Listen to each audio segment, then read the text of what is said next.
তো ইহুদিরাও মুসা পয়গম্বরের ইন্তেকালের পরে প্রতি বছরই মুহররমের 10 তারিখে তারা একটা রোজা রাখে।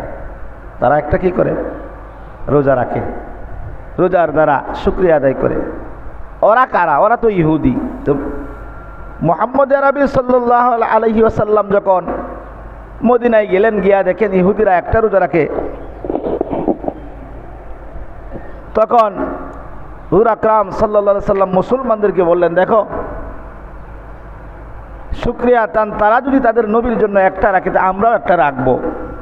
কিন্তু এর পরের বছর হাদিসে আসছেন নবী পাক মুহররমের 10 তারিখে 2টা রোজা রাখছেন। কয়টা রোজা? 2টা রোজা রাখছেন। একটা রাখেন নাই। শুধু কেন? বলে একটা রাখলে ইহুদিদের সাথে মিল হয়ে যায়, আর ইহুদিরা মুসলমানদের চিরন্ত দুশ্মন। দুশ্মনের সাথে কোনো মিল নাই। কি নাই? মিল নাই। সুতরাং নবী পাক সাল্লাল্লাহু আলাইহি সাল্লাম 2টা রোজা রাখছেন। সম্মানিত মা বোনেরা, আপনারা রোজাগুলো কিভাবে রাখবেন খুব লক্ষ্য করে শুনুন। এখন আল্লাহ রাসূল সাল্লাল্লাহু আলাইহি সাল্লামের যুগে কিন্তু ওই মুহররমের রোজা ফরজ ছিল। কি ছিল? কত বড় দামি রোজা। নবী পাক সাল্লাল্লাহু আলাইহি সাল্লাম বলেন, যে ব্যক্তি এই মুহররমের মাসে একটা রোজা রাখবে, আশুরার একটা রোজা রাখবে, আল্লাহ পাক তার জিন্দেগির সমস্ত গুনাহ তো মাফ করবেই, পুরা 1 বছরের আগাম গুনাহ আল্লাহ পাক মাফ করে দেবে। সুবহানাল্লাহ। 1 বছরের গুনাহ আল্লাহ পাক মিটাইয়া দেবে। তো নবী পাক 2টা রোজা কিভাবে রাখছেন? যে 10 তারিখ হচ্ছে মুহররম, নবী পাক 9 তারিখে একটা রাখছেন আর 10 তারিখে একটা রাখছেন, মিলাইছেন। অথবা কখনো কখনো 10 তারিখে একটা রাখছেন, আবার 11 তারিখে একটা রাখছেন। আপনারা চাইলে 9 তারিখে একটা রাখবেন, 10 তারিখে একটা রাখবেন, অথবা 10 তারিখে রাখলে 10 তারিখে রাখবেন, 11 তারিখেও রাখবেন। কিন্তু এই মুহররম নিয়ে অনেকেরই অনেক চুলকানি।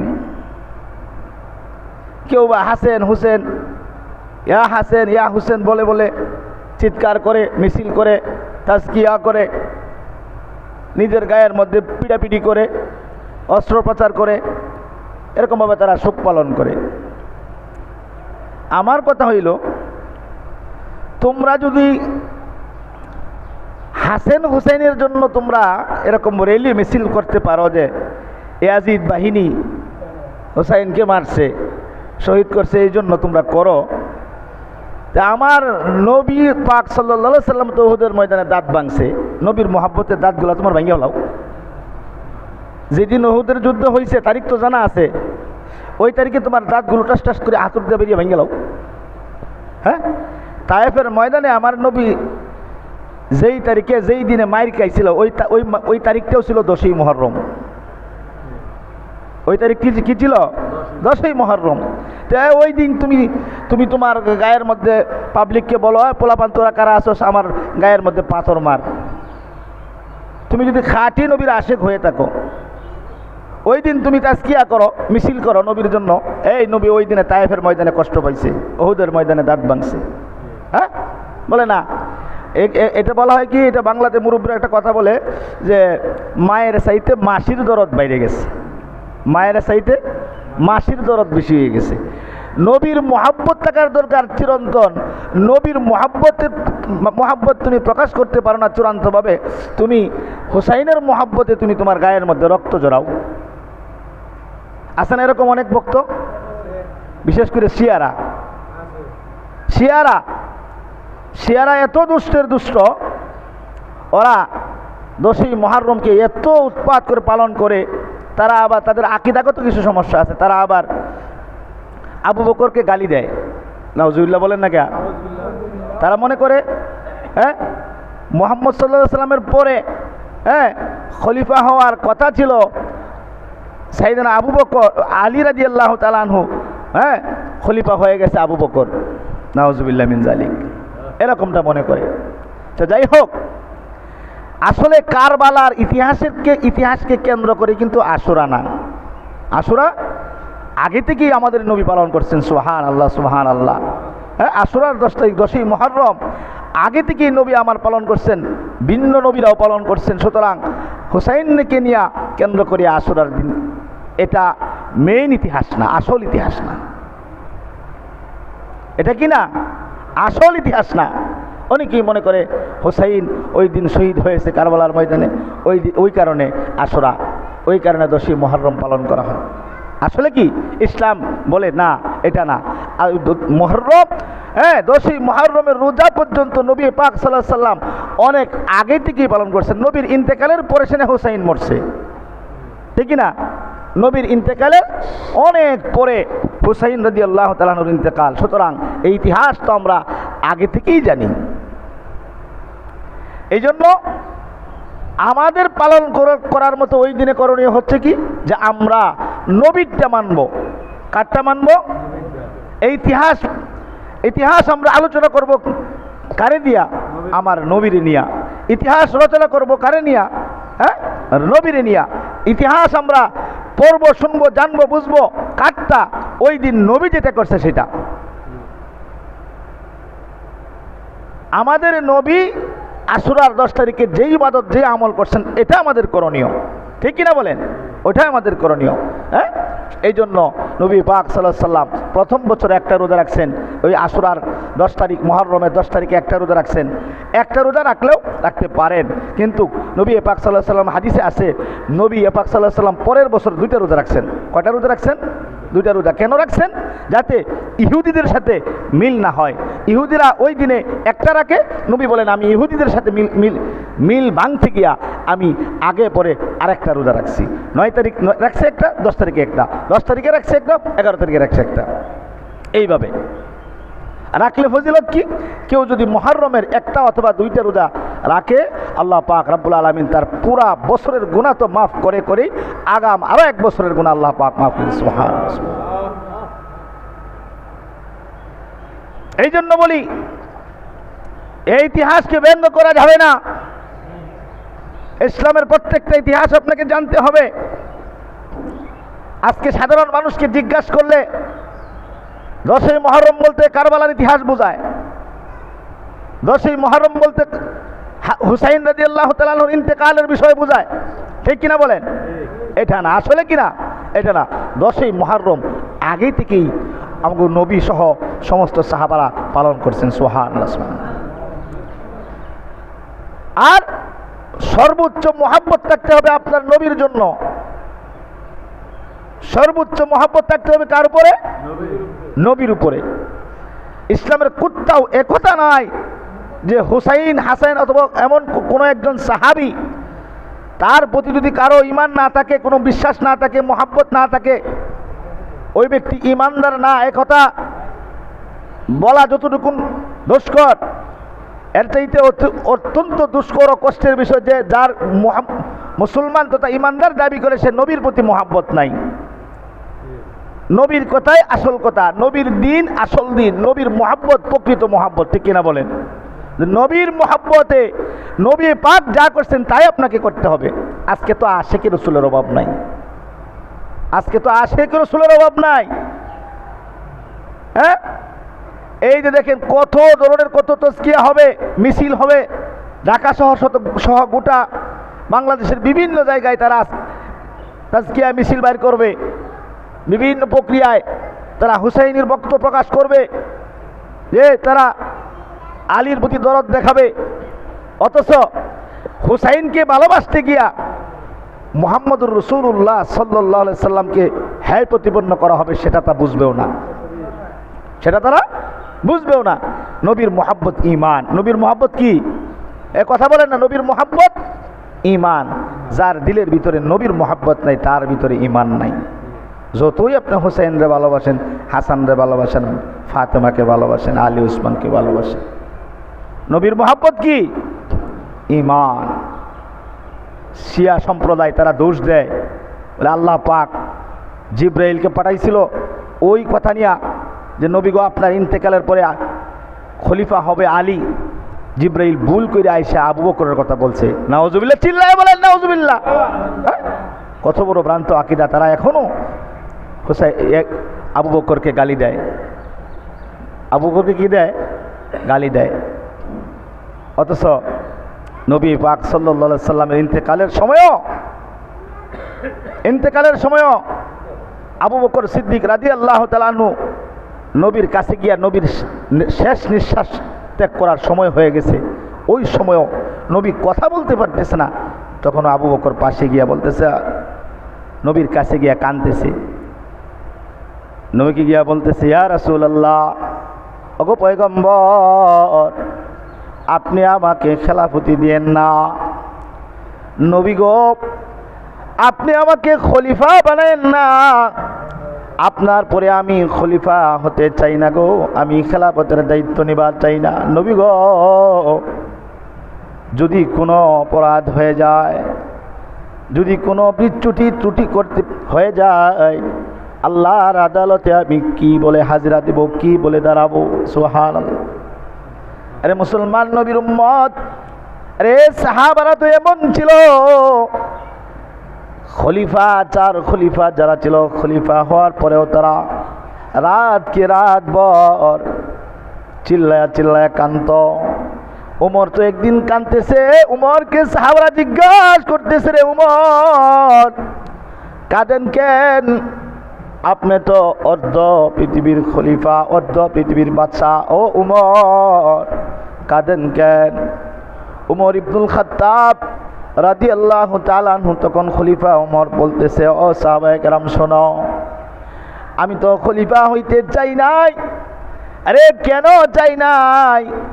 বলে, ওই যে তুর পাহাড়ের চূড়াও যদি একটা প্রাণী, একটা ছাগল যদি একটা বেড়া দুম্বা না খায়া মারা যায়, না খায়া মারা যায়, আদালতে কিবরিয়াতে আল্লাহ পাক যখন জিজ্ঞাসা করবে, উমর তুমি না বাদশা ছিলা, খলিফা ছিলা, তোমার জমানায় একটা ছাগল অথবা বেড়া অথবা একটা দুম্বা পাহাড়ের চূড়ায় না খায়া মারা গেছি, এরে হিসাব দাও।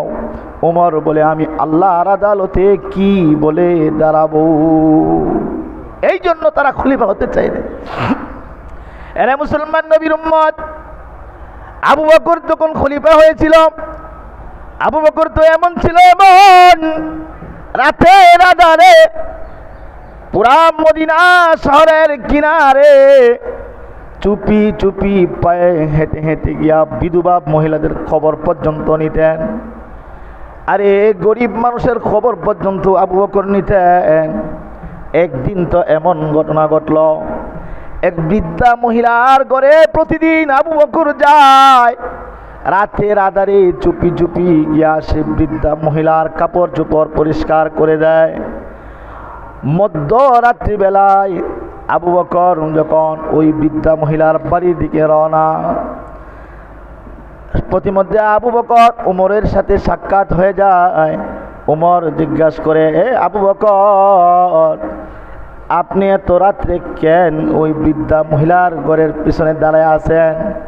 আবু বকর বলতেছে, উমর, আমি না বাদশা, আমি না খলিফা, আমি না জনগণের প্রতিনিধি, আমি না জনগণের দায়িত্ব আমাকে আপনারা দান করছেন।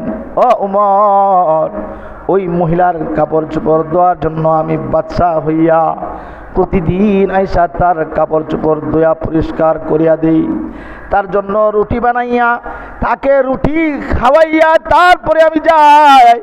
উমর বলতেছে, আবু বকর, আপনার পায়ে দেখি জুতা নাই, আপনার পায়ে দেখি জুতা নাই। এই মরুভূমির মাঝখান দিয়া আপনি পাহাড়ি চূড়া দিয়া হাঁটলেন, জুতা ছাড়া হাঁটেন, হুট করে যদি পাথরের সঙ্গে আঘাত লাগা আপনার পা কাইটা যাইতে পারে। ও আবু বকর, আপনার কি জুতা ছিঁড়া গেছে নাকি? আবু বকর বলতেছে, উমর, আমার জুতা আছে, আমার জুতা ছিঁড়ে নাই। উমর বলতেছে, না আবু বকর, মনে হয় আপনার জুতা নাই, নেন নেন আমার জুতা দুইটা আপনি নিয়ে যান। আবু বকর বলতেছে, না না আমার জুতা আছে। উমর বলতেছে, না আপনি বাইতুল মাল থেকে টাকা নিয়ে এক জোড়া জুতা ক্রয় করে আনেন। আবু বকর বলতেছে, রে উমর, আমার জুতা আছে। উমর বলতেছে, আবু বকর, জুতা আছে তো আপনি জুতা পরিধান করে আর রাত্রেবেলায় হাঁটেন না কেন? আবু বকর বলতেছে, উমর, রাতে রাদারে আমি জুতার আওয়াজ দিয়া বৃদ্ধা মহিলার বাড়ি আসতে যাওয়ার সময় যদি কোন একজন রাতের ঘুমন্ত মানুষের ঘুম আমার জুতার আওয়াজে ভাঙিয়া যায়, জুতার আওয়াজে যদি কোনো মানুষের ঘুম ভাঙিয়া যায়, আদালতে কিবরিয়াতে হাসরের কঠিন ময়দানে ওই ব্যক্তি যদি আমি আবু বকরের বিরুদ্ধে মামলা দায়ের করিয়া দেয়, ওগো আল্লাহ, আবু বকরকে আপনি খলিফা বানাইছিলেন, আপনার নবী আবু বকরকে বাদশা বানায় গেছিল, আবু বকর তো এমন জালেম, রাতের আধারে জুতার আওয়াজ দিয়া আমাদের ঘুম ভাঙছে। আবু বকর বলতেছে, ওমর গো, আমার জন্য আমার বিরুদ্ধে যদি এরকম জুতার আওয়াজের ঘুম ভাঙার বিচার দেয়া দেয়, আদালতে কিবরিয়াতে আমি আল্লাহর কাছে কি বলে মাপ চাইব? সুবহানাল্লাহ। এ মুসলমান নবীর উম্মত, কে ছিল আবু বকর, কে ছিল উমর, কে ছিল আলী রে, কে ছিল ওসমান রে? তারা তো ইবাদতের প্রতিযোগিতা করত। আজকে যারা হুসাইনকে ভালোবাসা আবু বকরকে গালি দাও, হুসাইনকে ভালোবাসা উমরকে গালি দাও, হুসাইনকে ভালোবাসা উসমান তার খলিফার মধ্যে 3 খলিফারে গালি দাও, রে শোনো, ওরা কেমন খলিফা ছিল, ওরা কেমন মানুষ ছিল, ওদের মধ্যে কেমন ছিল ইবাদতের প্রতিযোগিতা। উমর ইবনুল খাত্তাব রাদিয়াল্লাহু তাআলা আবু বকরকে বলতেছে, আবু বকর, আমি তো কোনো সময় তোমার সঙ্গে ইবাদতের প্রতিযোগিতা কইরা পাস করবার পারি না, সব সময় তো তুমি আমার চাইতে ইবাদতের মধ্যে আগায়া থাকো। সুবহানাল্লাহ। আবু বকরকে বলতেছে, উমর, ও আবু বকর, তুমি আমার জিন্দেগির তামাম নেক আমলগুলো নিয়ে যাও, বিনিময় হেরা গুহার রাত্রিবেলায় যে তুমি 2টা রাত্রে কাটাইছিলা, ওই 2 রাত্রের সওয়াবটুকু আমারে দিয়া দাও। সুবহানাল্লাহ। উমর বলতেছে, আবু বকর, তুমি আমার জিন্দেগির তামাম নেকগুলো নিয়ে নাও, বিনিময়ে তুমি তোমার এই হেরা গুহার রাত্রিবেলায় যে তুমি নবীর সাথে তাইকা যেই সওয়াব কামাই করছিলা, ওই সওয়াবগুলো আমাকে দেয়া দাও। সুবহানাল্লাহ। আবু বকর বলে, না, সম্ভব হবে না। আল্লাহ রাসূল একদিন আয়েশাকে বলতেছে, আয়েশা, ঘর থেকে বাহির হয়ে আসো, দেখো কত সুন্দর আসমানে তারকা উঠছে। আম্মাজান আয়েশা সিদ্দিকা বলতেছে, রাসূল গো, এই আকাশের তারকা কি গোনা সম্ভব? গোনা সম্ভব? নবী বলে, না, এটা গোনা সম্ভব না। আয়েশা বলতেছে, ইয়া রাসূলুল্লাহ, আপনার কোন সাহাবী কি এমন আছে যে যার আমল এত বেশি যে আসমানের তারকার সমপরিমাণ? সুবহানাল্লাহ কইলেন না? কি প্রশ্ন করছে? পিছন দিকে তাকান কেন, সামনে তাকান, সামনে তাকান, সামনে তাকান, স্ট্রেট আমার দিকে তাকায় থাকেন। আসমানে যেই পরিমাণ তারকা আছে, নবী বলে গোনা সম্ভব না। আয়েশা বলেন, নবী গো, আপনার সাহাবাদের মধ্যে এমন কি কেউ আছে যে যার নেকিও গোনা সম্ভব না আসমানের তারকার চাইতেও বেশি? নবী বলে, আছে। আম্মাজান আয়েশা রাদিয়াল্লাহু তাআলা আনহা, সিদ্দিকা রাদিয়াল্লাহু তাআলা আনহা মনে মনে কল্পনা করতেছে, আমার আব্বার কথা একটু কইব। আয়েশার আব্বার নাম কি? আয়েশার আব্বার নাম কি? আরে বাঙালি ইতিহাসও জানে না। আবু বকর সিদ্দিক রাদিয়াল্লাহু তাআলা আনহু বলতেছে, আমার আব্বার কথা একটু কইব, কিন্তু না। কার কথা বলল? বলল আছে। বলে কে? বলে উমর। সুবহানাল্লাহ। কার কথা বলল? উমরের কথা। তার নেকের সংখ্যা কি পরিমাণ? আসমানের তারকার চাইতেও। আম্মাজান আয়েশা তো বেজার। আম্মাজান আয়েশা কি বেজার হয়ে গেছে। দেখছো, আমার কথা কইল না, আমার সতীনের বাপের কথা কইল। কারো হাসছে না? এখন আল্লাহ রাসূল সাল্লাল্লাহু আলাইহি ওয়াসাল্লাম বুঝতে পারছে আমার আয়েশা তো বেজার, চেহারা ঘোরায় নিচ্ছে। আল্লাহ রাসূল বলতেছে, আয়েশা, ও আয়েশা, বুঝতে পারছি তুমি বেজার হইছ, একটা সংবাদ শুনবানি। বলে কি সংবাদ? বলেন। বলে জানো কি, আসমানের তারকা কোনো না কোনো দিন গনিয়া গুনতে চাইলে গনিয়া শেষ করা সম্ভব, কিন্তু আমার একজন সাহাবী আছে এমন, যার জীবনের নেক আমলগুলো গইনা কোনোদিন কোনো কম্পিউটারেও শেষ করতে পারবে না। সুবহানাল্লাহ। রে আয়েশা, ওমরের নেক আমল যেই পরিমাণ হোক না কেন, আমার একজন সাহাবী আছে, ওই সাহাবীর এক রাতের ইবাদতের সমান আমলও এখনো ওমরে করতে পারে নাই, এক রাতের আমলও করতে পারে নাই। আয়েশা বলতেছেন, নবী গো, কে ওই সাহাবী আপনার, একটু নামটা বলেন। নবী পাক বলেন, কলিজা টুকরা সাহাবী আমার আবু বকর, আপনার আব্বা। সুবহানাল্লাহ। আপনার আব্বা আবু বকরের নেক এমন, ওমরের জিন্দিগির আমলগুলোকে যদি এক পাল্লায় রাখা হয়, জিন্দিগির তামাম আমলগুলোকে যদি এক পাল্লায় রাখা হয়, আরেক পাল্লায় যদি আমার আবু বকরের হেরা গুহার এক রাতের আমলগুলোকে রাখা হয়, বেশি হয়ে যাবে। সুবহানাল্লাহ। ওমর বলতেছে, আবু বকর, আপনি আমার জিন্দিগির তামাম নেক আমলগুলো নিয়ে যান, বিনিময়ে আপনার হেরা গুহার এক রাতের আমলগুলো আমাকে। আবু জাহেল, উতবা, সাইবা, আবুল হাব আমার সঙ্গে যে দুশ্মনী শুরু করেছে, আবু বকর মনে হয় আর মক্কার মধ্যে থাকা যাবে না, মক্কার মধ্যে আর থাকা যাবে না। মক্কা থেকে হিজরত করে অচিরে আমরা মদিনায় চলে যাব। আবু বকর, আপনি হবেন আমার মদিনার হিজরতের সফর সঙ্গী। সুবহানাল্লাহ। 6 মাস পরে নবী পাক সাল্লাল্লাহু আলাইহি সাল্লাম রাতের আধারে গিয়া ডাক দিলেন আবু বকর, একটা ডাক দিলেন দরজার সামনে গিয়ে, আবু বকর। ডাকটা দিতে দেরি হয়েছে, আবু বকর দরওয়াজা খুলতে দেরি করে নাই। সুবহানাল্লাহ। আল্লাহর রাসূল বলতেছেন, আবু বকর, রাতের আধারে চুপি চুপি আমি একটা আপনাকে ডাক দিলাম, পিছনে আমার শত্রু বাহিনী আমাকে দাওয়া করতেছি, শত্রুর খানে যেন শব্দ না যায়, আস্তে করে আপনাকে আমি ডাক দিলাম। আবু বকর সাথে সাথে দরজা খুললেন, তার মানে আপনি কি ঘুমান নাই? আবু বকর বলতেছে, পয়গম্বর, 6 মাস আগে আপনি আমার কানে কানে একদিন বলেছিলেন, আবু বকর, আবু জাহাল, উতবা, সাইবা আমার সঙ্গে যেই দুশ্মনী শুরু করেছে, মনে হয় মক্কা ছেড়ে মদিনায় হিজরত করতে হবে। সেই দিন আপনি আমার কানের মধ্যে সংবাদটা পৌঁছেছিলেন, এরপর থেকে আদবি পর্যন্ত কোনোদিন রাতের বেলায় বিছানার মধ্যে আমি আবু বকর মাথা দিয়া ঘুমাই নাই, বিছানার মধ্যে ঘুমাই নাই।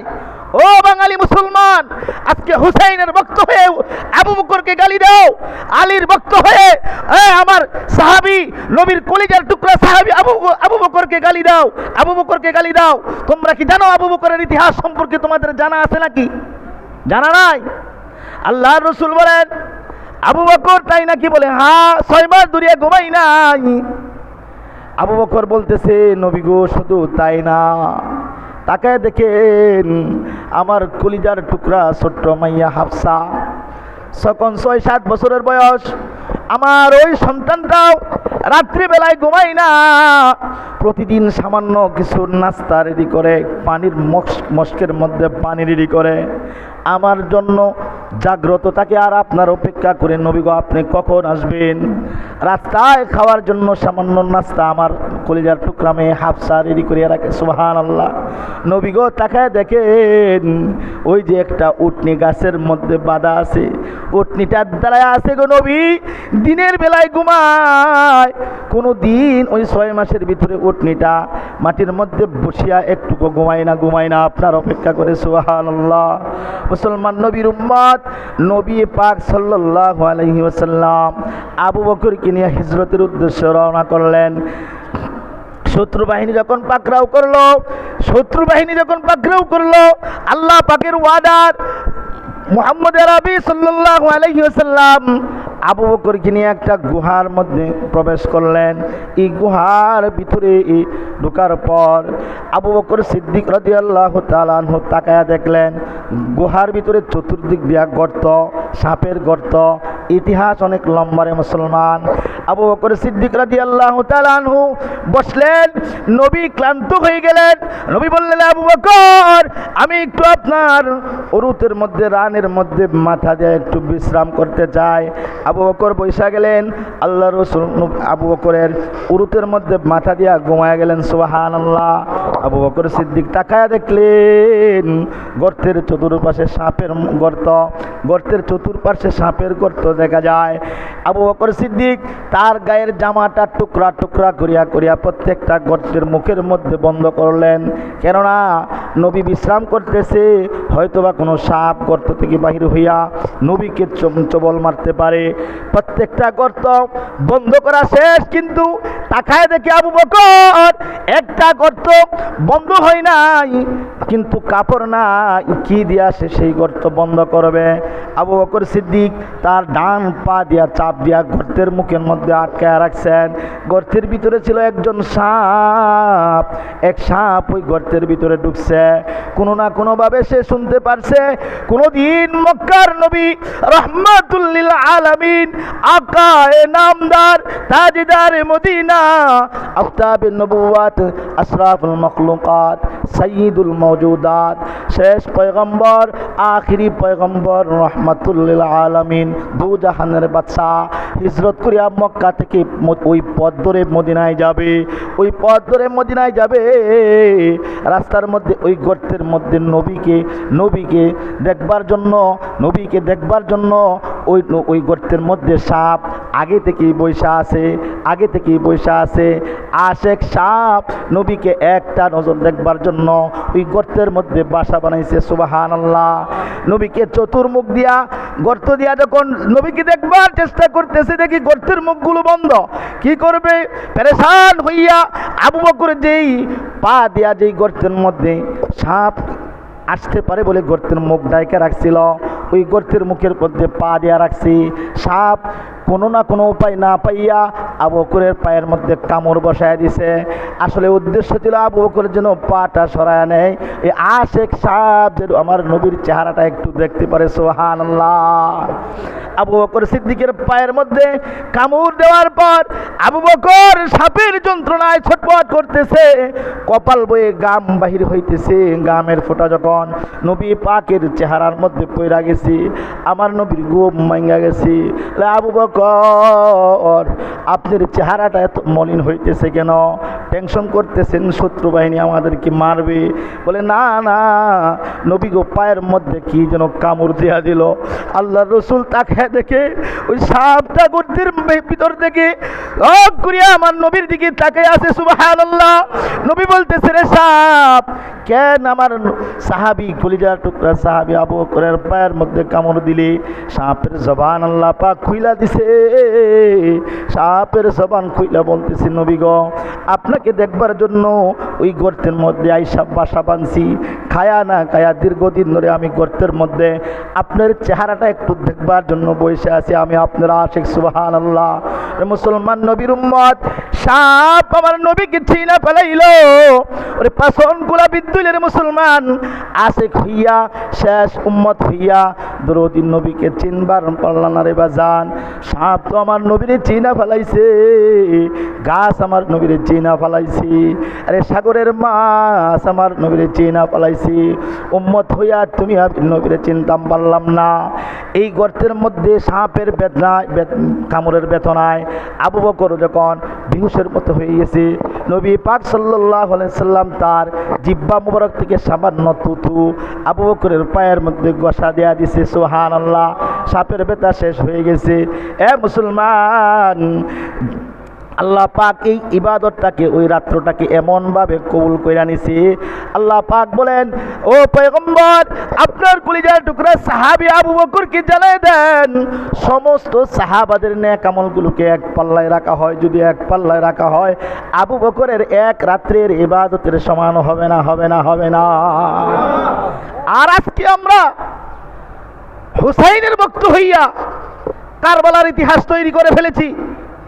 আর আমরা মনে করি, অনেকেরই ধারণা যে কি আল্লাহ পাকের জিব্রাইল আসছিল খবর নিয়া যে রসুল গো আপনার ইন্তেকালের পরে খলিফা হবে আলী, আর জিব্রাইল ভুল লাগায়া ভুল সংবাদ নবীর কাছে দিয়া দিল, খলিফা হয়ে গেছে আবু বকর।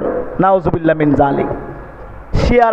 শিয়া সম্প্রদায় যারা হুসাইন ভক্ত, ওরা আমার কলিজার টুকরা নবীর সাহাবী আবু বকরকে গালি দেয়, জালেম বলে। নাউজুবিল্লাহ মিন জালিক। আসলে কি 10ই মুহররমের ইতিহাস হুসাইনকে নিয়ে নয়। 10ই মুহররম তো আমার নবী পালন করছেন তার জমানায়, নবীর ইন্তেকালের অনেক বছর পরে না হুসাইন মরছে। আজকে কারবালার ইতিহাস দিয়া আশুরা চালায় দেই, কারবালার ইতিহাস যে 10ই মুহররম চালায় দেই, ইতিহাস আজকে উল্টাই দিলাম। প্রমাণ আছে, দলিল আছে, কিতাব আছে। 10ই মুহররম পালন করব কেন? 10ই মুহররম আমার নবী পালন করছেন, সুবহানাল্লাহ। 10ই মুহররম সমস্ত নবীরা পালন করছেন। 10ই মুহররম আশুরার 10 তারিখে সমস্ত নবীরা রোজা রাখছেন, সুবহানাল্লাহ সুবহানাল্লাহ। রাখলে কি হবে বললাম, দুইবার বলছি। কেউ যদি আশুরার 10 তারিখে একটা রোজা রাখে, আল্লাহ পাক তার জিন্দেগির তামাম গুনাহ মাফ করে, আগের বছরের 1 বছর গুনাহ অগ্রিম মাফ করে, সুবহানাল্লাহ। কিন্তু এখন হুজুর ঠেললে যে গুনাহ মাফ করতেছেন, কন্ট্রাক্টরই নিছেন নি? বলে না, কন্ট্রাক্টরই নেই নাই। গুনাহ শুধু ছোটটি মাফ হইব, ছোটটি সগিরাটি, কবিরা গুনাহ একটাও মাফ হইব না। কবিরা গুনাহ একটাও মাফ হবে না। আশুরা রোজা রাখলে কোন গুনাহ মাফ হবে? সগিরা গুনাহ। সগিরা মানে কি? ছোট গুনাহ। কবিরা গুনাহ একটাও মাফ হবে না। কবিরা গুনাহ তওবা ছাড়া মাফ হয় না। কবিরা মানে বড়, সগিরা মানে ছোট। আমি অনেক দিন ধরে তালাশ করি, ছোট গুনাহ খুঁজে পাই না, সব বড় গুনাহ। সব কি গুনাহ? আমি যদি আপনাদেরকে প্রশ্ন করি, একটা সগিরা গুনাহ বাইর করেন তো, আমার মনে হয় না কেউ পারবেন যে সগিরা গুনাহ কি। কিন্তু যদি কই যে কবিরা গুনাহ বাইর করেন, পারবেন। যেইটাই কোন এটাই কবিরা। বর্তমানে গীবত করা, সুদ খাওয়া, বেবিচারি করা। আপনাদের কষ্ট হইতেছে কথা কইতে? জোরে বলেন। গালি দেওয়া, নাফরমানি করা মা বাবার সাথে, বেয়াদবি করা, গায়রে মাহরাম মহিলাদের সাথে আড্ডা মারা বইয়া বইয়া,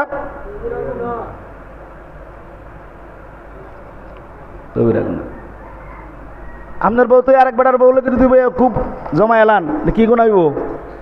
কবির গুণা। নিজের মাইয়ারে বেলুনটা ছেড়ে দেওয়া, রাস্তা দিয়ে হাঁটা, যাও স্কুলে গিয়ে পড়ো, বোরকা ছাড়া যাওয়া, এটা কি? কবিরা গুনাহ। নামাজ যেমন ফরজ, পর্দায় থাকা ফরজ। নামাজ না পড়লে কবিরা গুনাহ হয়, পর্দা খেলাপ করলে কবিরা গুনাহ হয়। পর্দা খেলাপ করলে কি গুনাহ হয়? সগিরা গুনাহ তো আমি একটাও দেখি না, সব তো কবিরা গুনাহ। গীবত তো আলহামদুলিল্লাহ আমরা করি না, মানে জামাতের সাথে বইয়া গীবত করি। কিসের সাথে বইয়া?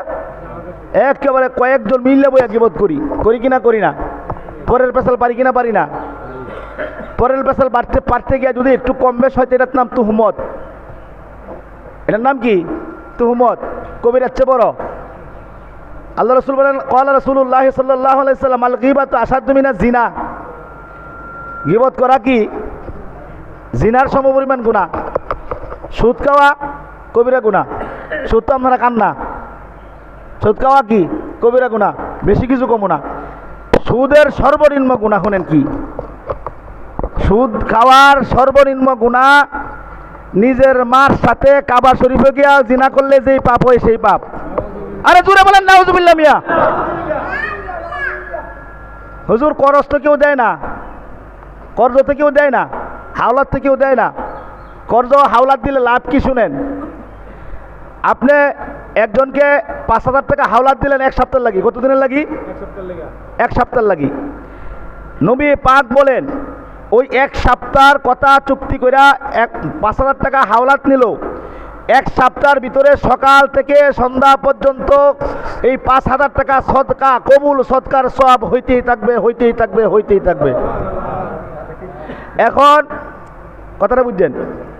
1 সপ্তাহের জন্য বইলা হাওলাত নিছে, 1 সপ্তাহ পর্যন্ত দিন রাত 24 ঘন্টা সদকার সব হবে। কত টাকায়? 5,000 টাকা সদকার সব হইতেই থাকবে, হইতেই থাকবে।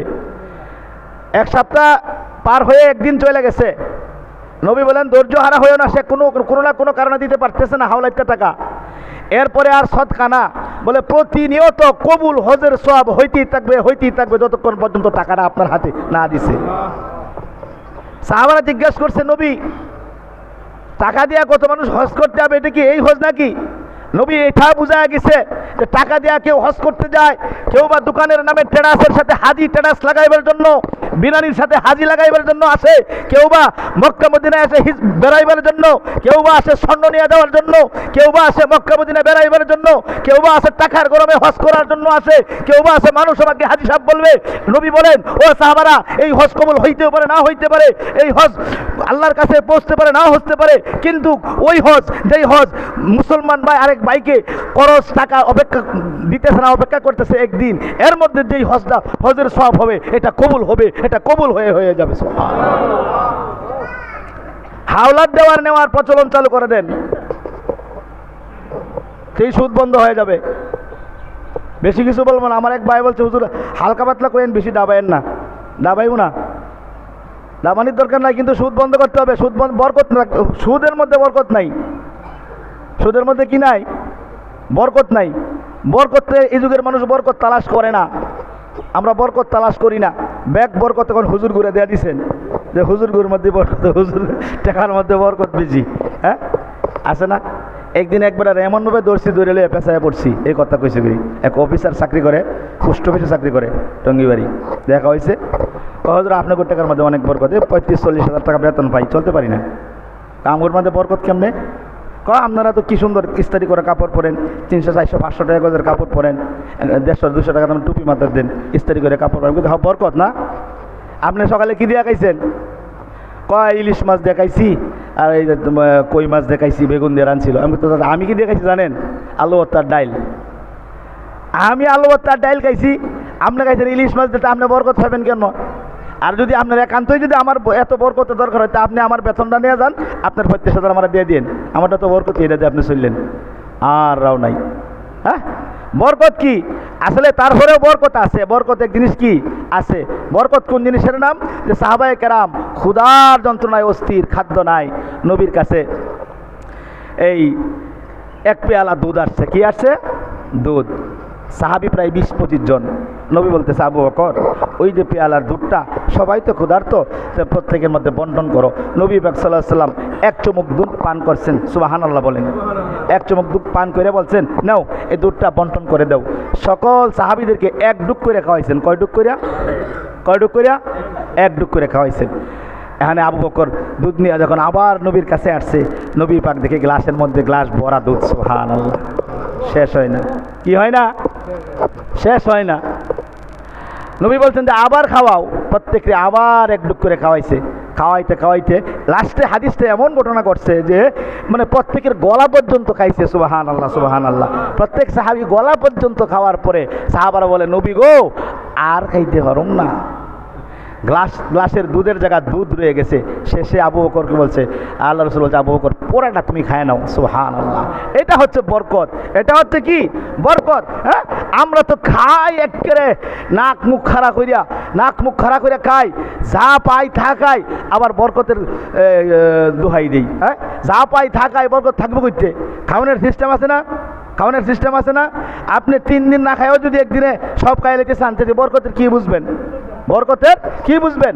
খাইতেছেন, যা পাইতেছেন, কিন্তু নামাজ পড়তেছেন না, আপনি ভালোভাবে চলতেছেন না, হালাল হারাম তালাশ করতেছেন না, ন্যায় অন্যায় বুঝতেছেন না, আপনি কি বরকত বুঝবেন? হ্যাঁ, কি বরকত বুঝবেন? বলবেন, হুজুর কথা বেশি বললেন না, অনেক কষ্ট করে সংসার চালাইতে হিমশিম খাইতেছি। এই কথা কষ্ট, এত কষ্ট করতেছি হুজুর, আপনি যদি আমার জায়গায় থাকতেন আপনিও তো 1 ওয়াক্ত নামাজ পড়তে পারতেন না। বলে কেন? বলে এত 5-7 জনের সংসার একা চালাই, সারাদিন কাজ করতে হয়, সারাদিন কষ্ট করতে হয়। আপনি কি না খায়া থাকছেন কোনোদিন? আমার এমন সময় হয় ঘরের মধ্যে খাবার নাই, না খায়া থাকতে হয়। হ্যাঁ, এই কথা কইয়া ছাড় পাইবেন? বলে না না, আপনার সামনে আমার নবী মুহাম্মদ আরবি সাল্লাল্লাহু আলাইহি ওয়াসাল্লামকে হাজির করা হবে। বলবেন, নবী গো, ও নবী, আপনি বলেন তো আপনি কতদিন না খায়া ছিলেন? সুবহানাল্লাহ। এরা মুসলমান নবীর উম্মত, আখিরি পয়গম্বর, আপনার আমার নবী, যার জন্য আল্লাহ পাক দুনিয়া বানায়া ফেলাইছে। মুফাসসিরিনে কেরাম বলেন যে নবীর উসিলায় আল্লাহ পাক तमाम দুনিয়াটাকে সাজাইছে। সুবহানাল্লাহ। রে একমাত্র নবীর উসিলায় গোটা দুনিয়াকে আল্লাহ পাক মসজিদ বানায় দিয়েছে। সুবহানাল্লাহ। আরে আগের নবীর জমানায় নামাজ পড়ার জন্য জায়গা ছিল, আমার নবীর জন্য কোনো জায়গা নাই। আমার নবী কি চোখের মধ্যে আজান হয়েছে, নবী গো আপনি এখানেই নামাজ পড়েন, এটা আপনার জন্য মসজিদ। সুবহানাল্লাহ। ইমামুল আউয়ালিন আল আখিরিন বাহরে সাদকা রাহমাতাল লিল আলামিন, শুধু বজুদাস রাহমাতাল লিল আলামিন, মসজিদে ও শুধু হামারুয়ে জমিন। সুবহানাল্লাহ। ও মুসলমান, আপনার আমার নবীর উসিলে আল্লাহ পাক গোটা দুনিয়াটা বানাইছেন। এই নবীর ইতিহাস তালাশ করে দেখছি রে মুসলমান, তাফসীরের মধ্যে আসছে একাধারে 14 দিন 15 দিন হয়ে গেছি, 11 জন স্ত্রী, কারো ঘরে চুলার মধ্যে কোনো আগুন জ্বলে নাই, খাদ্য নাই। রে মুসলমান, বরকত তালাশ করো। আজকে তোমাকে নামাজের কথা বললি, কাজের অজুহাত দাও, সংসারের দোহাই দাও। এতজনের সংসার চালাইবার গিয়াল ও হুজুর কাজের পেশানির মধ্যে নামাজ পড়ার সময় পাই না। এরে বাজান, আমার নবীর জীবনে এমন অত ঘটনা ঘটছে যেই নবীর চেহারা দেখলে সাহাবায়ে কেরামের পেটের ক্ষুধা পর্যন্ত নিবারণ হয়ে গেছি। মক্কায় নবী থাকার সময় অনেকের সন্তানগুলো যখন হাউমাউ করে রাতের আধারে কাঁদত, অনেকেই আসেন হুজুর গো আমার বাচ্চাটা রাতের বেলায় কাঁদে। অনেক বাচ্চা আছে অটোমেটিক কাঁদে, জন্মের পরে কাঁদাকাঁদি করে। কিছু কিছু বাচ্চা আছে অনেক কান্নাকাটি করে মা বাবারে জ্বালায়।